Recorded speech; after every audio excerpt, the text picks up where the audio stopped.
Mas o que eu senti maior diferença é numa questão não só cultural de trabalho, mas cultural deles. As pessoas no leste europeu são muito mais fechadas que o brasileiro, do que o português, do que o espanhol. Então as pessoas são muito reservadas, elas não falam muito, elas são muito desconfiadas, elas não saem para tomar um chopp quinta-feira à noite. Demora para a pessoa se sentir confortável.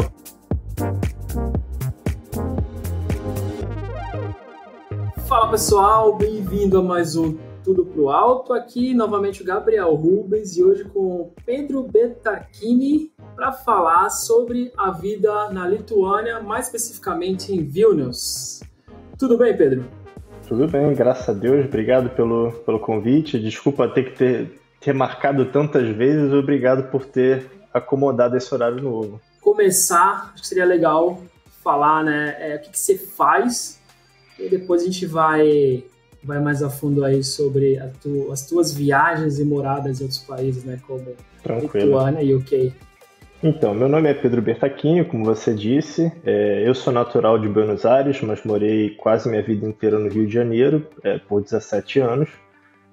Trabalho com gestão de projeto desde que eu tenho 18 anos, então há 10 anos eu faço a mesma coisa, empresas do ramo diferente. Então eu comecei numa startup, depois eu fui para uma consultoria, trabalhei numa empresa de óleo e gás, me mudei para a Inglaterra, trabalhei em bancos, enfim, diversos setores, como a gente vai poder conversar ao longo desse podcast.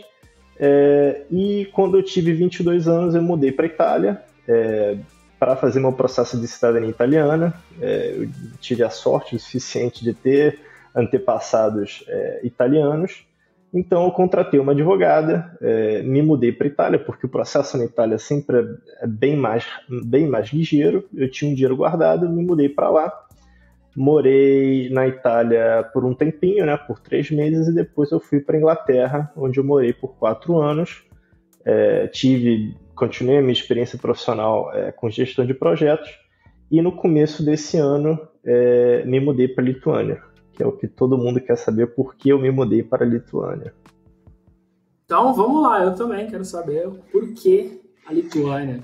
Que inclusive, olha, eu vou te falar que inclusive eu fui motivo de muita chacota. A minha família não entendia, os meus amigos de trabalho me ridicularizavam, faziam piada. Tinha um amigo meu que falava que eu estava me mudando para a União Soviética, se a gente tem água encanada aqui. E, na verdade, eu entendo. É uma preocupação porque é um lugar que você não escuta falar. Para a gente que é do Brasil, é um lugar exótico, porque a gente ouve falar que a Lituânia fez parte da União Soviética e é isso, é o que a gente aprende na aula de história. Mas foi por alguns motivos. O primeiro é que eu não aguentava mais morar na Inglaterra, e a gente pode explorar esse assunto depois, mas eu não achava a qualidade de vida e os benefícios que eu tinha, o tanto que eu trabalhava, valia a pena eu me estressar tanto e trabalhar tanto, e não aproveitar mesmo morar numa cidade tão interessante quanto Londres. E eu já estava insatisfeito há vários anos, sempre pensava em fazer essa mudança. Há uns anos atrás eu tinha aplicado para um banco alemão, os caras tinham me mandado para lá para fazer entrevista, acabou não dando certo, arrumei outro emprego, enfim. E nesse ano passado acabou que eu arrumei a namorada da Lituânia e estava indo para lá quase toda semana.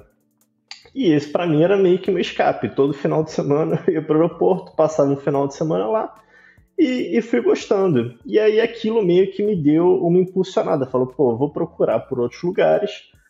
Não necessariamente a Lituânia, enfim, pode ser outros países da Europa, e acabei conseguindo esse trabalho aqui, mas assim, não era a minha opção A, não era a opção B, nem a opção F, mas estavam pagando a mesma coisa que eu estava ganhando em Londres, que na Lituânia é um salário muito bom. Eu falei, por que não? E nisso, o aviso prévio da minha empresa eram 3 meses, então eu tinha muito tempo para, preparar tudo. E nisso eu acabei terminando o meu relacionamento com a menina. Só que eu, mesmo assim, ainda queria me mudar para cá. Então eu estava vindo para cá de 2 em 2 semanas para passear pela cidade, andar pelos bairros, ver se realmente aquilo era o que eu queria. Porque você vir um final de semana, para ficar namorando, ir num restaurante, tomar um chopp, é diferente de você ter que ficar lá uma semana. No inverno, escurece 2 horas da tarde e você ter o dia a dia. Então eu usei esses meses do meu aviso prévio para vir para cá bastante, dar uma olhada em apartamento, me informar melhor. E aí eu acabei me mudando no final de janeiro, e adoro. Eu faço a maior propaganda. Eu falo que Vilnius é o segredo da Europa que ninguém descobriu e que continuem não descobrindo. Porque eu acho a qualidade de vida que a gente tem aqui incrível. Eu morei em 5 países já. E a qualidade de vida que eu tenho aqui, eu nunca tive em outros países. Até ganhando mais do que eu ganho hoje. Então, é basicamente por isso. Por uma insatisfação de onde eu estava morando, já estava frustrado já faz uns tempos, trabalhava demais. E essa ex-namorada, mesmo, enfim, não tendo dado em casamento, tendo dado no final feliz, foi o empurrão que eu precisava para me mudar para cá. Não, a vida às vezes coloca a gente num caminho assim, com certeza, inesperado, né? Mas sim, cabe a gente decidir o que vai ser daí para frente. Eu acho que no final, olha, eu não sou nem uma pessoa muito religiosa, mas eu acho que tudo mais ou menos sempre caminha para acontecer o melhor para você, entendeu? Obviamente você tem que saber agarrar as oportunidades na hora certa, mas sempre no final, se você agarra a oportunidade, aquilo sempre te encaminha de um jeito ou de outro. Então eu acho que, assim, obviamente tudo deu certo para mim, tudo está dando certo, pelo menos por enquanto. Então, é isso. Legal. E agora você tá em Vilnius agora ou tá no Brasil?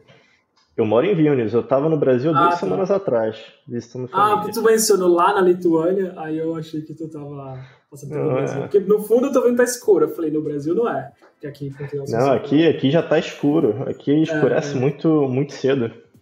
Sim. Tá bom, mas conta como que foi chegar e trabalhar aí. Porque tu já mencionou que não estava satisfeito lá em UK, né? No Reino Unido, mais precisamente em Londres. Então, tu viu aí uma coisa diferente, né? O que tu achou de diferente de lá para cá, começando pela cultura de trabalho? Vou ser bem sincero, assim, como eu tava de saco cheio de morar lá, eu literalmente eu aceitei o primeiro emprego que eu consegui me pagando o que eu queria, que acabou sendo um erro no final das contas, e aí eu vou entrar na sua pergunta dessa questão cultural.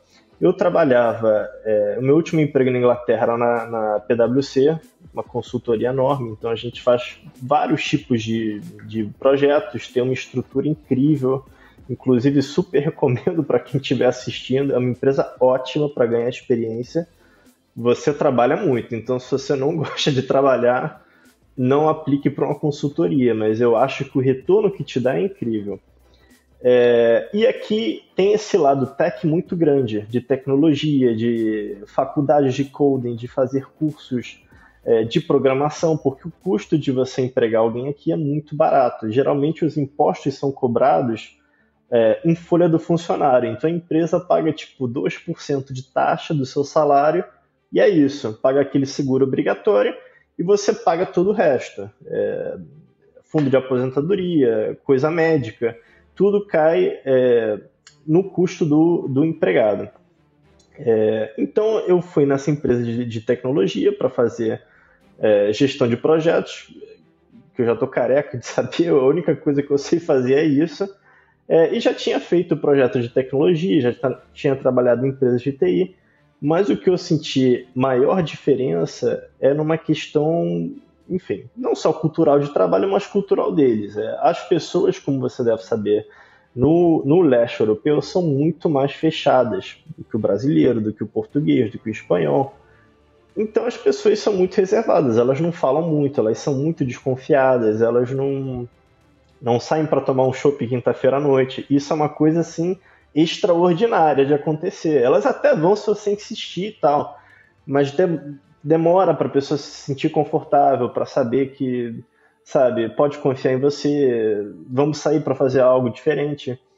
E foi a primeira vez na minha vida que eu enfrentei uma situação de bullying no trabalho. A primeira vez que eu passei por isso. Tem muito do que eles chamam de cultura soviética, que você pode falar o que você quiser para o seu empregado, e o seu empregado tem que trabalhar e fazer o que você está pedindo. Só que é aquilo, eu já faço meu trabalho há 10 anos, eu não mudei minha vida inteira, sabe? Do polo financeiro da Europa para a Lituânia para ficar ouvindo desaforo de um cara que trabalha lá. Então acabou que eu fiquei 6 meses nessa empresa. Então em julho eu troquei de empresa e estou trabalhando num banco. E a realidade é completamente diferente. As pessoas super profissionais, um espaço muito aberto. O esquema de trabalho também é muito relaxado. E também na outra empresa, 5 horas da tarde, todo mundo fecha o computador. E na Inglaterra era o oposto. Na Inglaterra você fica lá com a bunda na cadeira até acabar o seu trabalho e é isso. E você abre o seu computador final de semana também. Mas, assim, em questão de cultura de trabalho, é bem flexível. As pessoas separam bastante a sua vida pessoal do trabalho, então você não leva trabalho para casa. Mas tem certas empresas, se você pegar uma empresa pequena como essa que eu estava trabalhando, pode ter esses resquícios de cultura soviética, que é o cara vai falar o que quiser para você e você engole o desaforo dele se você quiser. Deixa eu explorar mais essa aí, né? Teve duas. Porque eu acho que é importante a gente sempre ressaltar os problemas que podem acontecer, né? Claro que dá para contornar, né? Como tu mesmo fez, tá na empresa que você gosta mais. Mas o que era a cultura soviética? Assim, o que era o bullying? Claro que tu só abre o que tu achar. Não, claro, com certeza. Até porque você não vai colocar subtitle em Lithuanian para os caras verem o podcast, sim, mas sim. Não vou nem era realmente xenofobia. Era especificamente com o product owner que eu trabalhava. O resto das pessoas era mais ou menos ok, gente boa que nem eu e você, mas era xenofobia. A primeira coisa que o cara me falou no primeiro dia é que ele detestava falar inglês. E eu era uma das poucas pessoas na empresa inteira que não me comunicava em lituano. Então isso é outra coisa, que alguém que quer se mudar para um país e não fala a língua, você tem que considerar isso. Eu trabalhei com muito expatriado no meu último emprego do Brasil, mas a gente no Brasil, a gente tem que falar inglês até se o emprego não pedir inglês, né? Isso é de praxe. Mas você está num país estrangeiro e você só poder se comunicar numa língua que não é a primeira, você fica um pouco isolado também. Então tinha situações, por exemplo, que estava todo mundo almoçando no refeitório e eu me sentia culpado de ir para o refeitório porque as pessoas iam ter que falar inglês comigo. Porque aquele cara, no meu primeiro dia, já começou a falar, não, porque eu não gosto de falar inglês, eu gosto de falar na minha língua e não sei o quê. Eu falei, pô, isso é um jeito muito bom de você me fazer sentir recepcionado, mas eu acho que isso foi um caso isolado. Eu acho que isso também pode acontecer em qualquer país. Eu lembro que quando eu fui para a Inglaterra, a gerente que me contratou na época da PwC, ela falou, olha, eu conheço muito gerente que se olha o currículo e você não é inglês, os caras jogam seu currículo fora. Eu entendo. Enfim, isso pode acontecer também. Mas, enfim, eu queria dar foco a isso, que se você, não só para a Lituânia, mas se você estiver indo para um país que você vai poder trabalhar em inglês, mas não é a primeira língua, eu acho que isso é uma coisa fundamental para você ter essa integração, principalmente considerando que as pessoas aqui já são mais reservadas, então você tem que quebrar várias barreiras do idioma. Às vezes coisas que você traduz na sua cabeça em português para inglês, na cabeça deles, quando eles traduzem, não tem o mesmo significado, principalmente trabalhando remotamente. Eu virei o rei dos emojis, porque você não sabe se a pessoa vai me levar mal, se a pessoa acha que eu tô, sei lá, bravo com ela, ou enfim, sendo mal educado. Então eu sempre mando emoji depois de falar qualquer coisa. Sim. Mas até os emojis, eles têm significados diferentes, né? Dependendo da cultura, tu vê que tem uma tendência de usar coisas diferentes. Eu tive alguns amigos do leste europeu, conheci viajando, etc. E eu, por um tempo, eu não entendia o que era o fecha aspas, só isso. Né? Exemplo bobo, mas é um sorriso, não tem os dois pontos. Sim. E outras coisas, eu vejo que eles usam muito aquele foguinho aí no Brasil, pelo menos pessoas brasileiras, né? E eu não via isso, e eu no começo eu ficava, cara, que isso, né? Tipo, que eles estão mandando esse fogo, porque eu falei, né? Depois eu vi que é tipo cool. Falei, tá, legal. Então, no Brasil pode até significar outras coisas, né? Então, a primeira coisa que eu pensaria era outro significado. Estão te fazendo um convite, né? Sim. O contexto deixava claro que não, mas era estranho de qualquer forma. Mas assim, nesse emprego que eu tô agora, além das pessoas serem... É um banco que, na verdade, é um banco relativamente novo aqui. Eu acho que é o terceiro maior banco aqui da Lituânia. mas era um banco dinamarquês, então muita gente tem experiência trabalhando com gente de vários lugares. O meu chefe fica na Letônia, eu tenho colegas na Estônia, então a gente tem times espalhados por todos os países. E, obviamente, as pessoas da Letônia são diferentes daqui, as pessoas da Estônia são muito diferentes das pessoas daqui, então eu acho que isso ajudou também, de ter saído de uma empresa que era meio uma startup, que estava crescendo muito, mas era muito concentrado ali, para uma empresa mais multinacional, que lidava com pessoas de outros países. O nosso CEO, acho que é austríaco também, e eu me sinto muito mais à vontade de ser quem eu sou, sabe? De ter a minha cultura brasileira, de fazer piada com tudo, de dar bom dia para as pessoas, mesmo as pessoas não gostando que eu dê bom dia, mas eu me sinto muito mais à vontade. Mas, né, acho que a indústria internacional normalmente fica muito mais fácil porque eles já sabem como lidar. Só que nessa empresa anterior, tu sentia que foi especificamente essa pessoa? Porque, como tu falou, né, o Product Owner, uma pessoa que fala uma coisa meio torta no começo já quebra um pouco tua confiança, né? Estraga a experiência. E eu já vi isso acontecer outras vezes. Ou a cultura da empresa em geral mesmo. Ele era o meu Product Owner, então assim, ele era o meu cliente. Tinha que lidar com ele diretamente. Como eu estava fazendo um papel de Scrum Master, então assim, eu tinha que lidar com ele o dia inteiro. E eu já acordava falando, cacete, eu tenho uma reunião com esse cara 9 horas da manhã. Assim, a empresa fica 2 minutos no meu apartamento, que era assim, ótimo. Eu pegava meu skate, 30 segundos eu tava lá, só que eu comecei a trabalhar de casa, para não ter que ver esse cara. E foi a primeira vez que isso me aconteceu. E olha que eu trabalho desde os 18 anos. E se você já trabalhou no Brasil, você sabe que até certos anos atrás, pelo menos até quando eu trabalhava lá, a cultura era mais ou menos assim, do tipo, você tem algum problema, vão te dar mais trabalho até você não ter mais um problema, entendeu? Pelo menos na minha época era assim. E eu lembro que na Inglaterra se fala muito de mental health. Lá agora tudo é mental health. Eu falava, cara, no Brasil se você tem um problema de mental health, vão te dar tanto trabalho que você vai esquecer o seu problema. Eu acho que, de certo modo, isso até foi bom, porque eu tô acostumado a situações de pressão, entendeu? De não levar os meus problemas pro trabalho. Só que, pô, imagina, você muda a sua vida inteira para um país novo, você acabou um relacionamento, você não conhece ninguém, você tem que ver o seu apartamento sozinho, coisas do governo, burocracia, você tá com um emprego novo que você esperou por 3 meses para começar. E aí você tem esse tratamento.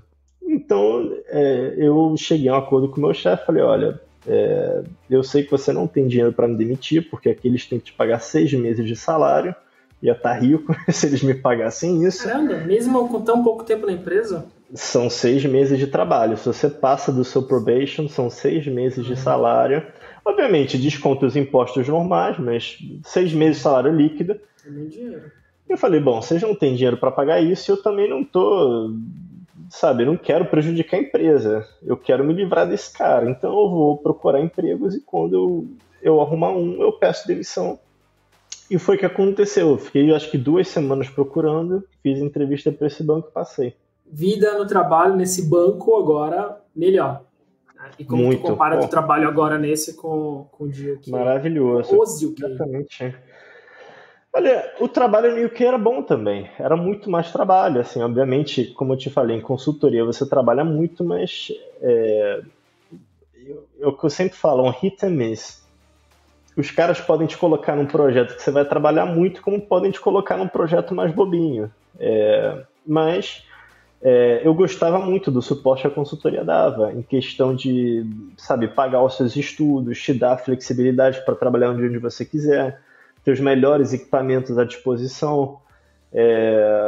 Mas assim, eu acho que de modo geral, o emprego que eu tenho hoje, mais o estilo de vida que eu tenho aqui, eu me sinto muito feliz. Então assim, obviamente, ganhando um pouco menos, tendo uma inflação de 20%, que está pegando fogo aqui nos países bálticos. 20%?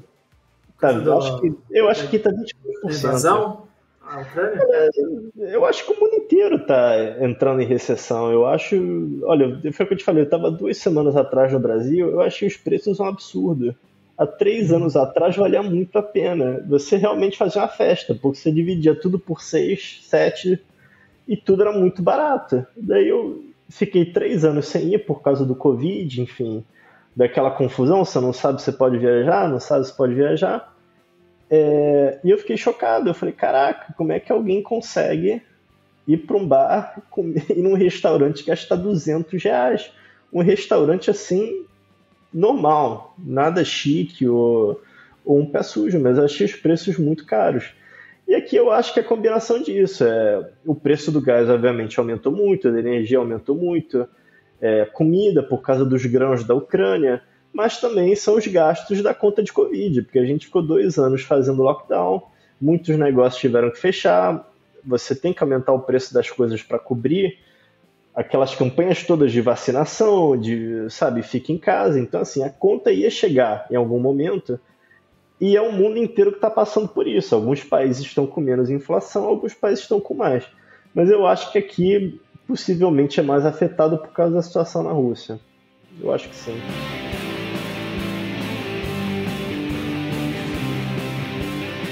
Como agora o teu estilo de vida, e tu falou também no começo que a Lituânia te surpreendeu porque é bom pro teu estilo de vida, né?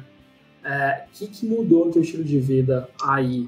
E, novamente, se tu quiser comparar com Londres, pode ser bom, né? Rio de Janeiro, Londres e Vilnius. Eu acho que eu tenho uma vida muito mais tranquila aqui. Eu sou um pouco de um idoso num corpo de 28 anos. Então, assim, eu gosto de lugares tranquilos.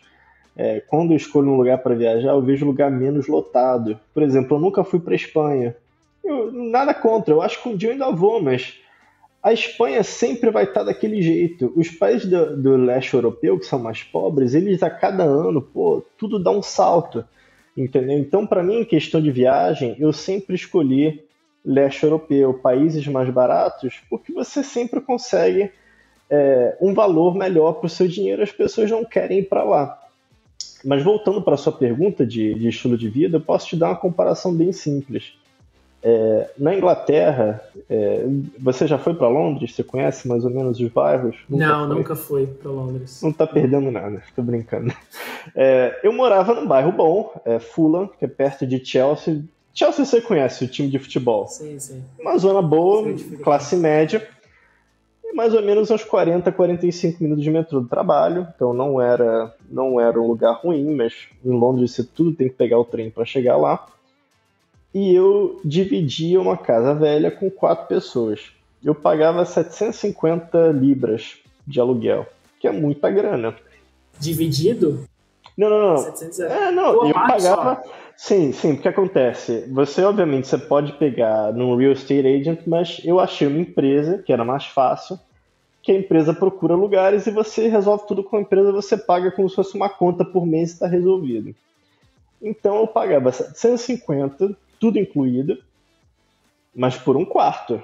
Eu pagava 750 em um quarto e morava com umas 3 pessoas. E, obviamente, você dividir apartamento é uma loteria. Você pode, descobrir o amor da sua vida, o seu melhor amigo, como pode conhecer o seu pior pesadelo. E eu tive várias experiências diferentes. E eu achava aquilo muito caro. E olha que eu até pagava um aluguel bem razoável para Londres. Eu conhecia gente que pagava metade do salário. Então a minha vida era muito apertada lá. A comida na Inglaterra é uma porcaria. Eu, pelo menos, acho horrível. Vindo do Brasil, morando na Itália, que tudo, é gostoso, é fresco, é fácil de conseguir, eu sentia que em Londres, para você comer bem, você tinha que gastar muito dinheiro. Ou você tinha que achar os lugares específicos que a comida é boa. Obviamente, você sempre tem um restaurante de bairro que ninguém conhece, que você come muito bem. Mas eu sempre achei os preços lá muito altos. Eu ouço falar muito de restaurante indianos que lá são bem bons. São mais em contas. Mas assim, comida indiana é muito pesada também. Então pra mim é que nem comer fish and chips. Eu como uma vez por mês, porque aquilo é muito gorduroso. É que nem a nossa feijoada. Você come um arroz com curry, você dorme o resto do dia. Gosto de curry por 3 dias, né? Então, assim, eu não gostava de ter que acordar o dia, pegar 45 minutos de trem, gastar uma grana no trem, ter que botar um terno na gravata, voltar de novo, mais 45 minutos de trem, dividir apartamento com outras pessoas, e aí quem vai limpar o apartamento, quem não pagou o aluguel. Mas o lado bom é que eu viajei muito. Eu viajei quase a Europa inteira, porque os voos de Londres são muito baratos. Você tem vários aeroportos lá, você tem vários voos de EasyJet, Ryanair, até de British Airways. Você tem várias opções boas de viagem, mas eu sentia que eu passava o meu tempo livre e o meu dinheiro escapando de Londres. Então, quase todo final de semana eu estava em um lugar diferente. Só que isso não é vida. Vida é você, você ir na padaria do seu bairro, você tomar um chopp aqui na esquina, você ir com seus amigos a algum lugar. Só que eu achava a vida lá muito cara. O tempo também não é dos melhores. As pessoas também, a cultura deles é muito diferente da nossa. E aqui, pasme ou não, eu pago os mesmos 750, só que euros. Eu moro sozinho, na frente do... Você já veio pra cá, sabe o Gediminas Tower? O principal... Tem aquele morro com aquela torre. Ah, sim, sim, tem a cruz. Eu moro em frente àquilo. Tem a cruz ali perto, né? Sim, sim. Eu moro em frente ao principal cartão postal, um apartamento de 60 metros quadrados, novo, ninguém nunca morou aqui. Eu pago a mesma coisa. Exatamente a mesma coisa. Eu nunca entrei no ônibus aqui. Eu ando 20 minutos pro meu trabalho. O trabalho anterior, eu andava de skate por 2 minutos e chegava lá. Eu moro 10 minutos do Old Town, então nunca tenho que pegar um carro. Se eu quiser, tipo, ir no IKEA, se eu quiser ir no aeroporto, aí realmente eu pego um carro, mas eu não preciso pegar transporte público para nada. E os preços aqui são pelo menos 30% mais baratos que na Inglaterra. Então, assim, mesmo ganhando um pouco menos, o meu dinheiro estica muito mais aqui. Então agora eu saio quase todos os dias, eu saio aqui. Tá vendo a população aqui, curiosidade, que tu falou, como tudo é perto, né? Mas tem 500 mil, não é tão pequeno assim, né? Londres deve ter o quê? 14 milhões, 12 milhões agora. Você tá com o Google aberto? Não, sim, se for comparar com Londres, aí não dá, mas sim. É uma vida muito mais tranquila. Aqui eu posso sair para tomar um chopp sexta-feira à noite, volto para casa 2 horas da manhã, eu volto andando. Coisas que no Rio de Janeiro eu não faria nunca. E em Londres? Eu não acho um lugar perigoso, mas obviamente pode acontecer. E Londres é uma cidade enorme, então a chance disso acontecer é grande. O pessoal lá já gosta de tomar um chopp também, então você sempre tem um pessoal esquisito de noite, andando de madrugada. Mas aqui eu me sinto muito seguro. Obviamente aqui pode acontecer como pode acontecer em qualquer lugar, mas foi o que eu te falei, eu ando pra tudo que é lugar.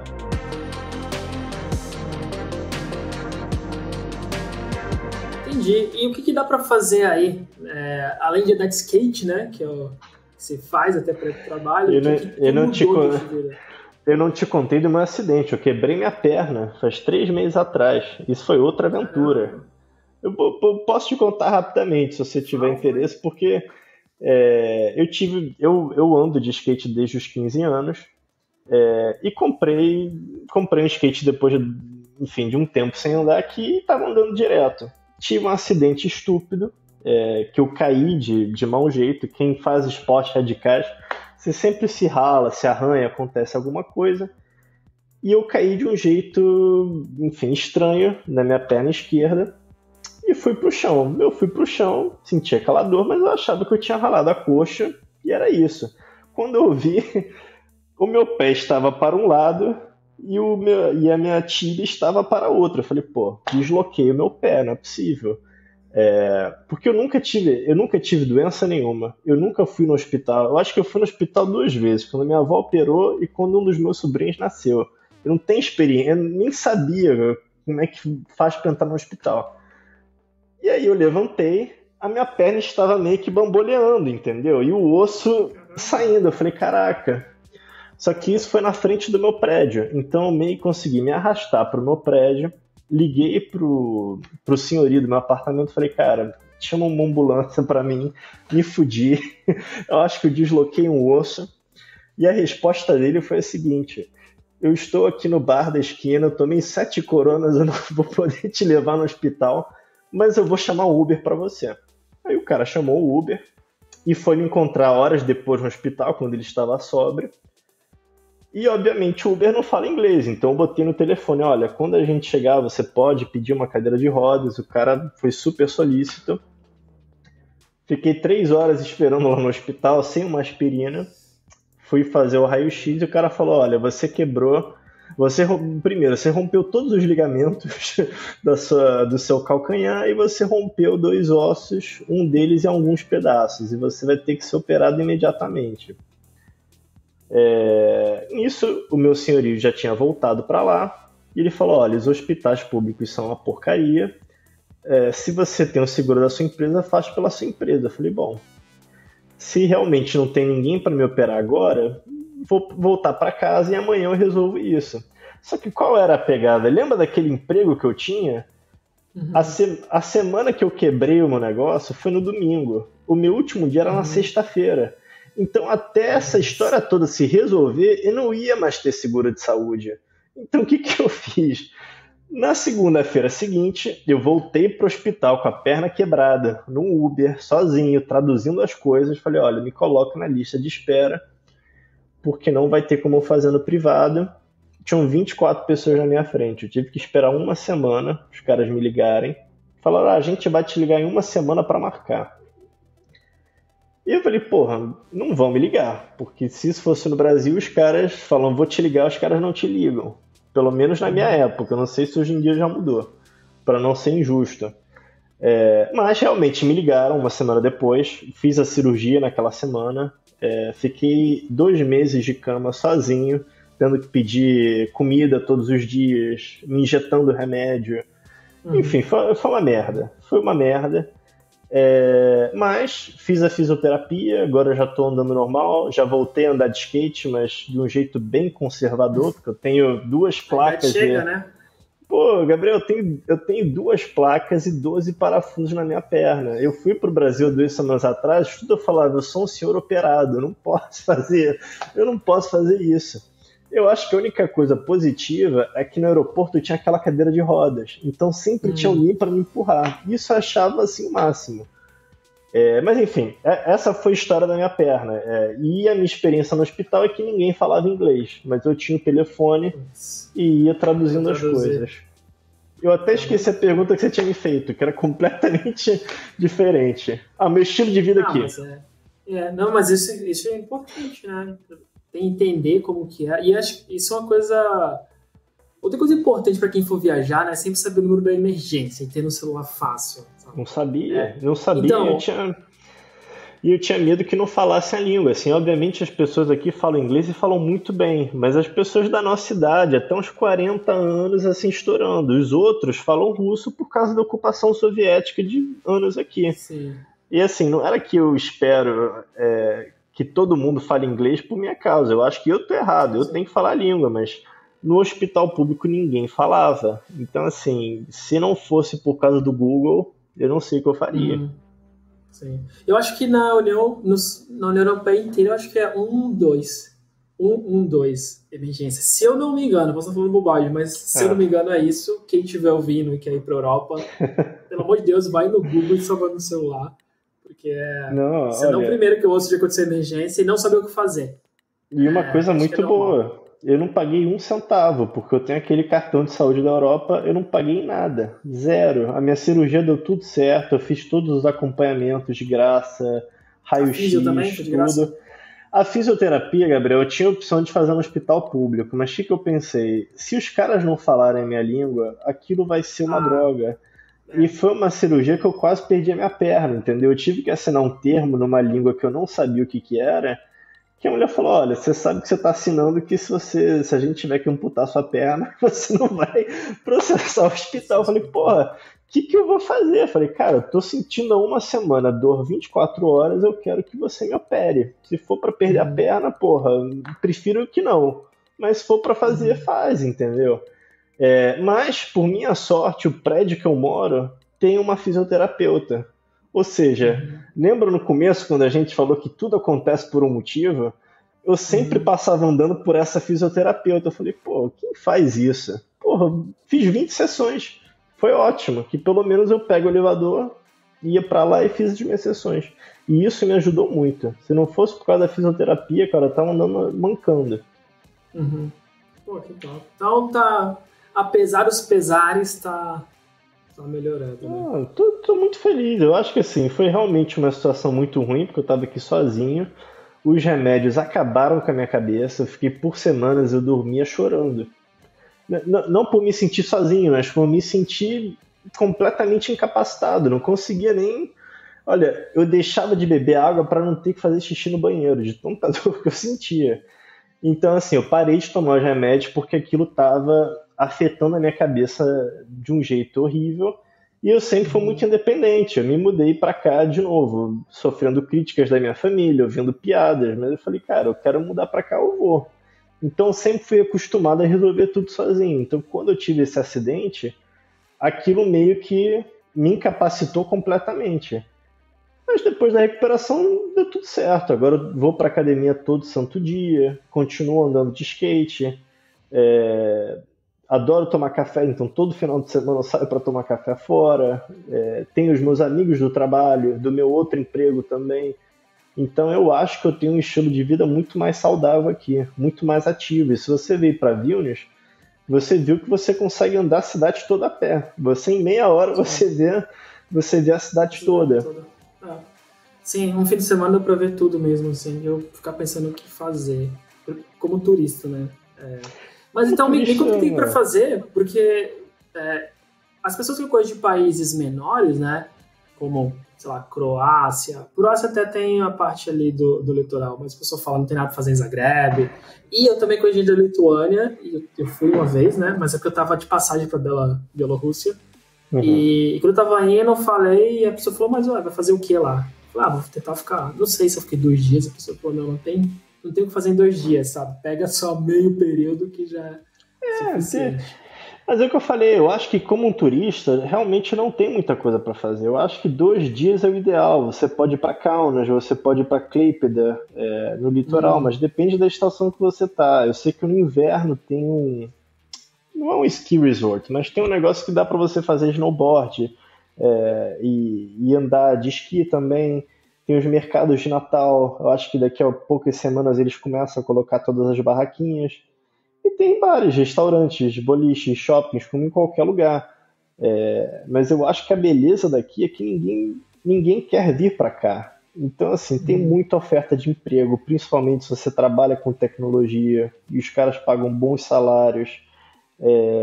Tem vários restaurantes excelentes aqui também, parques, muitas áreas verdes para conhecer, mas realmente depende de quando você vem. No inverno realmente vai ter menos coisa para você fazer, o tempo é horroroso, neva o dia inteiro. Então é o que a gente estava falando antes da gente gravar, depende se você gosta de uma coisa mais quente, de uma coisa mais fria. Então acho que quem vem como turista, geralmente o que as pessoas fazem são os países bálticos numa semana, entendeu? Você começa daqui, vai para Letônia, vai para Estônia e pode ir para Finlândia. Eu acho a Finlândia um saco. Eu fui para lá e não tem nada para fazer, mas eu acho que todo país vale a pena uma visita. Mas voltando para sua pergunta, o que eu gosto daqui é ter uma vida que não é de turista, que é o que eu tinha em Londres. Todo lugar é abarrotado de turista, abarrotado de gente. Aqui você não vê uma alma andando na rua. Ontem, inclusive, eu estava voltando da academia, eu acho que eu esbarrei com um brasileiro. Eu estava com a camisa do Flamengo, eu estava voltando da academia, o cara falou não sei o que de Palmeiras. Eu fingi que eu não ouvi, mas ele devia ser brasileiro. Uhum. Mas é uma vida mais tranquila. É uma vida mais tranquila, menos agitada. Em questão de trabalho, você não trabalha tanto quanto em outros países. Então depende muito de qual é o seu perfil, entendeu? Se você prefere de um lugar mais agitado, se você gosta de uma vida mais calma. Sim, eu como turista eu acho que vale a pena sim. Tem lugares que vale a pena ficar menos dias, não dá pra ficar uma semana inteira, né? Mas é legal, é diferente. Acho que a gente costuma muito com a Europa Central e tu vai chegar lá, a arquitetura é diferente, as lojas são diferentes, sabe? Então eu acho legal isso, eu acho bem legal. Eu fui pra Minsk, eu achei do cacete. Eu fiquei 4 dias lá. Sensacional. Eu achava que ia ser parecido com a Rússia, não tem nada a ver. Não parece com a Rússia, não parece com a Europa. Eu acho que Minsk é um lugar assim parado em espaço e tempo, é diferente em tudo que eu vi. E os caras não estão acostumados a ver turista. Então você mesmo vira uma atração turística. As pessoas começam a tirar foto contigo. Sim. Sim. Minsk também foi sensacional. Fui 2 vezes e agora não sei como que tá, né? Não deve dar mais. E eu fui antes da eleição e eu sei que mudou muito depois das eleições, né? Das últimas que teve toda Piorou? a fraude. Então, sim, porque o ditador, né, virou muito mais linha dura, então muitas pessoas saíram. Então, tem muita tinha gente muitos aqui. restaurantes. Então, tinha mesmo muitos restaurantes. Eles têm uma cultura de bar, café, assim, muito boa. E eu sei que muita coisa meio hipster e muitos deles saíram de lá. Vou te falar que até se eu tentar ir agora, eu não posso, porque tem tantas... Quer dizer, eu não iria também por causa das sanções, né? Por uma questão ética, mas seu cartão de débito não funciona lá. Você não consegue no Booking.com e buscar um hotel mais, entendeu? E a gente tem muitos refugiados que vêm para cá, até porque, enfim, há 200, 300 anos atrás costumava ser um país só. Então, as pessoas da Lituânia são meio que irmãos dos bielorrussos e dos poloneses, né? Tem uma história muito forte.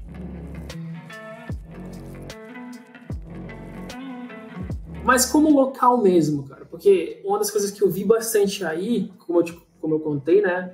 Eu falei de Minsk, mas até aí mesmo em Vilnius, é que tinha muitos bares e restaurantes.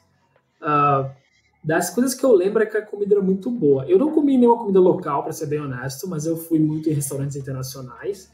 Mas eu achava muito bom e barato. Hamburgueria também. Eu acho que eu fui em 2 lá. Eu fui na primeira e foi sensacional, barato. E aí eu procurei uma outra. O café era muito bom, que em vários países que são considerados clássicos, eu acho que o café não é bom. Você come muito bem aqui por 7, 8 euros ainda. Eu sei que em Portugal os preços também são muito bons, então às vezes eu vou te falar uns preços e você pode não achar tão bons assim, mas 7, 8, 9 euros... Eu achei aí mais barato.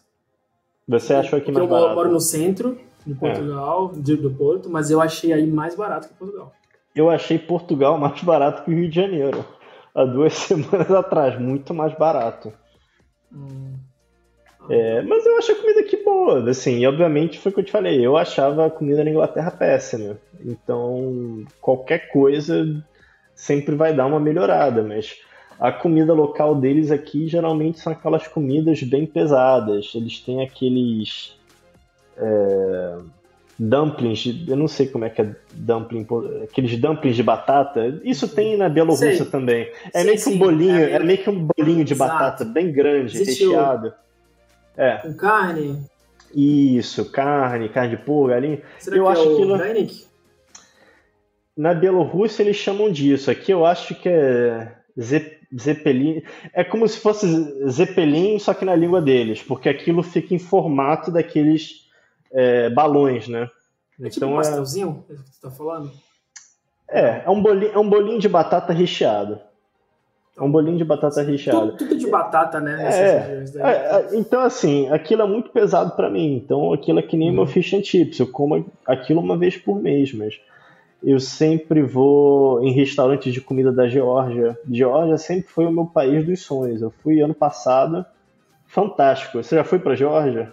Eu perdi a chance. Minha companheira foi pelo trabalho, né? Eu poderia ter ido, porque você ia pagar metade. Eu falei, eu vou depois, eu fui pra Berlim. E aí agora com a invasão da Ucrânia, guerra, tá impossível, né? Ficou muito porque caro. Agora tá cheio de russo. Né? Porque agora tá cheio de russo lá, os preços devem tá bem inflacionados. Mas, tem boicô em alguns lugares, o aluguel. Um lugar fantástico. Olha, foi a viagem dos sonhos que eu demorei 3 anos por causa do Covid, mas, valeu super a pena. Todos os dias que eu fui lá, eu fazia um tour de um dia inteiro, que os caras vão te dirigindo nos lugares, lindo. Lugar assim maravilhoso. E aqui tem vários restaurantes da culinária deles, que eu gosto bastante, o vinho também de lá. Mas foi o que você falou, tem vários cafés, tem vários bares, como qualquer lugar. Só que na escala daqui é bem menor, né? Você deve ter ido para Vilnius Street, que é a principal rua dos bares e restaurantes. Então, geralmente, quando eu levo um amigo meu que me visitar, eu falo, aqui são todos os restaurantes da cidade. Aproveita porque não tem mais que isso. Mas eu acho que tem várias opções boas. Tá bom. Ainda tô explorando, né? Tá explorando ainda. Tu tá 10 meses aí. Sim. Você teve as viagens, né, que você fazia ainda quando tava em Londres, então já foi explorando, mas que tu mudou mesmo esses 10 meses. Eu já vi a Europa quase toda. Legal. Mas como são as pessoas? Levando em conta que tu já tá em ambiente internacional há um tempo, né? Londres é uma cidade com muitas culturas. Vilnius e a Lituânia, em geral, vai ser menos, né? Um pouco mais nicho aí. Eu acho, foi o que eu te falei, as pessoas aqui são mais reservadas, o que não necessariamente é algo negativo. Eu posso te dar um exemplo. Eu achava as pessoas na Inglaterra, especificamente os ingleses, foi o que você falou, tem várias culturas, eu tenho vários amigos de vários lugares do mundo que eu conheci em Londres. Mas eu achava os ingleses um pouco... Eu não quero falar falso porque é uma palavra feia, mas por eles terem essa cultura de você ser muito educado e você ter vários modos e você não ter conversas desagradáveis, eu sentia que eles tinham um pouco de duas caras, sabe? Com você, o cara fala uma coisa, com o seu colega ele fala outra. Então, todo mundo lá muito sorridente e pergunta da sua vida e não sei o que, e papapá. E eu achava aquilo não muito natural. Isso pra mim sempre foi um pouco estranho, porque no Brasil a gente é amigável, mas, pô, eu não vou te conhecer pela primeira vez e fingir que você é seu melhor amigo, porque não tem nada a ver. Se a gente for virar amigo depois desse podcast, tudo bem, mas não tem muito a ver, sabe? A gente, sabe, ser super amigos a primeira vez que a gente se vê na vida. E eu achava aquilo um pouco esquisito. Tanto que as pessoas que viraram os meus amigos na Inglaterra, tem um cara da Nigéria, um cara da Grécia, um cara de país de Gales, um francês, um alemão, o próprio cara da Lituânia. E aqui as pessoas são mais reservadas. Então, foi o que eu te falei. Vai demorar um tempo para as pessoas se acostumarem com você. Mas, geralmente, com estrangeiros, eles têm aquela curiosidade de saber, primeiro, por que eu estou morando aqui, é o que todo mundo quer saber, eu super entendo, e praticar o próprio inglês, né? Porque se você pensar que a Lituânia, eu acho que foi em 91, que ganhou a independência, 91 ou 90, os caras ganharam a independência não há muito tempo atrás, então não tem tantos estrangeiros aqui. Um movimento muito interessante que aconteceu é que depois do Brexit, várias empresas de tecnologia se mudaram para cá, porque o custo foi o que a gente até falou antes, o custo de você empregar é muito baixo, tem várias escolas profissionalizantes de TI, a internet daqui é uma das internets mais rápidas da Europa, eu fiquei até assustado de como barato e rápida a internet aqui é. Então agora a gente está tendo mais estrangeiros, mas ainda assim não é tanto assim. E foi o que eu te falei, assim, demora para você fazer amizades, não é fácil, principalmente se você não fala a língua, mas não é impossível. Eu perdi 3 meses da minha vida esse ano porque eu estava acidentado, mas agora eu já estou voltando ativa, saindo, conhecendo mais gente, indo pro escritório. Mas mesmo com essas pessoas mais fechadas, né, e tu estando 3 meses aí, tu sente que já conseguiu criar conexões aí com as pessoas do trabalho, por exemplo, ou work in progress? Não amizades como eu tinha no Brasil ou em Londres, claro. porque ainda é muito recente, mas eu já tenho pessoal que eu saio para tomar um chopp uma vez por semana. O meu chefe, toda vez que ele vem de Riga, a gente sai para jantar. Então, assim, é natural, demora um pouco. Tem uma menina que eu conheci no Tinder que a gente virou super amigos, não rolou nada mais. E foi a pessoa que me ajudou enquanto eu estava acidentado. Ela vinha uma vez por semana, comprava os remédios para mim. Então, assim, viramos amigos sem segundas intenções nem nada. Mas é difícil, não é fácil, entendeu? Principalmente quando você não está no seu país. Mas, de novo, para mim, compensa. Ainda me sinto muito feliz morando aqui. E foi o que você falou. É um constante work in progress. Uhum. Claro, é uma mudança. E a língua, cara? Porque isso ajuda bastante, né? Mas ao mesmo tempo, tu vai para umas línguas que é muito disruptivo pra gente que vem, né, do nosso a língua deles é bem complicada. Eu acho que, assim, quando eu passar de 1 ano, 2 anos e ver se que eu realmente quero ficar aqui, por enquanto eu, sabe, me convence que tem um lugar melhor para morar, eu vou. Por enquanto eu quero ficar aqui, mas, de novo, se a situação de segurança ficar insustentável, se a gente for ter uma guerra, ou se a Rússia quiser reviver a União Soviética, eu não vou ficar aqui, obviamente. Então, assim, quando eu tiver certeza que eu vou ficar aqui, que eu vou fazer família aqui, eu com certeza vou querer aprender a língua. Eu já falo português, espanhol, italiano, inglês, falo um pouquinho de russo.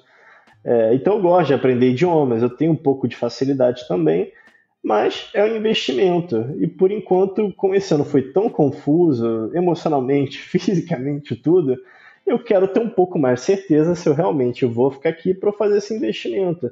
E foi o que eu te falei, você falando inglês, você consegue se virar em tudo aqui.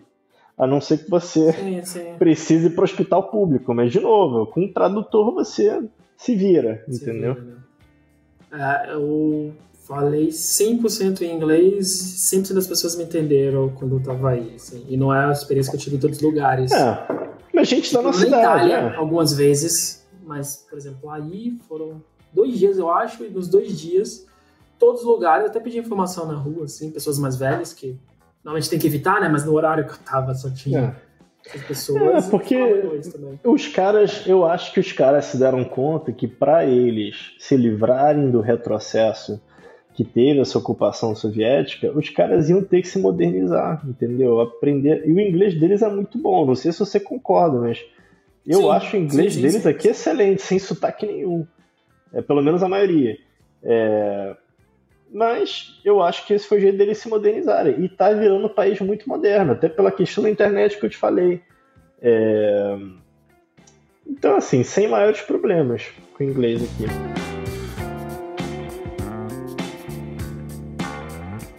Cara, antes da gente fechar, tu quer deixar o teu contato aí? Deixar algum link para mais brasileiros, né, morando aí? Os outros 10 que estiverem por aí. Você quer que eu fale meu LinkedIn, não quer? Tô sentindo que é sempre isso, bom. Então. Enfim, quem tiver interesse ou qualquer tipo, enfim, de pergunta, se eu puder ajudar, obviamente, vou ter o maior prazer de ajudar. Se você estiver visitando Vilnius como viagem, você pode me achar no LinkedIn. Meu LinkedIn é www.linkedin.com/hire Bertacchini, que é o meu sobrenome. Hire de contrate. Bertacchini é meu sobrenome. O Gabriel vai deixar o link na descrição do vídeo. E é isso. Vou ficar feliz de ajudar qualquer pessoa. Se alguém tiver algum tipo de pergunta, se quiser saber algo sobre fisioterapia, eu sou um expert. Cara, é isso então. Quando eu estiver por aí, eu te dou um toque. Tenho mais lugares para ver. Eu só vi Vilnius, né? Mas falta ir pro litoral. Minha companheira fala que o litoral é bem legal. Ela já foi algumas vezes aí. Cidade que começa com K, eu não lembro o nome dela. Klaipėda. Legal. Então, preciso ir ainda e eu te dou um toque, né? Aí é fácil se achar. Riga, você já foi para Riga? Não. Riga é muito bacana. Riga é muito bacana e tem uns preços legais também. Como turista, tu acha mais legal Riga ou Vilnius? Riga. Vilnius não é uma cidade turística. Por enquanto ainda não, mas Riga, se você gosta de Art Nouveau, que é um estilo de arquitetura, o Old Town deles é maravilhoso. Os preços também são mais baratos. Mas, de novo, 2 dias, 3 dias no máximo, volta pro Porto. Sim. Não tem muita coisa pra fazer. Tem que ser que tu falou que é de fazer vários países numa viagem só, numa semaninha. Aí vale. Então é isso, cara. Brigadão mesmo e até a próxima. Obrigado pelo convite. Obrigado, um abraço, Gabriel.